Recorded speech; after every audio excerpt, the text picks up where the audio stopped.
আইয়ুব নবীর শরীর পছন্দ ধরে জিহ্বার মধ্যে এক কীড়া ফুঁকে ধরছে।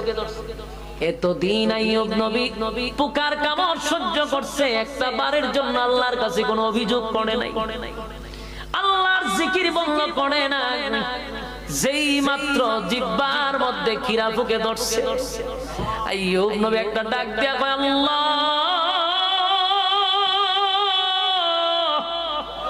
সব সহ্য করছি, কোনো অভিযোগ নাই গো, শরীর তুমি দিছ, তুমি খাওয়াইছ, আমার কোনো অভিযোগ নাই, আমার কোনো কষ্ট নাই।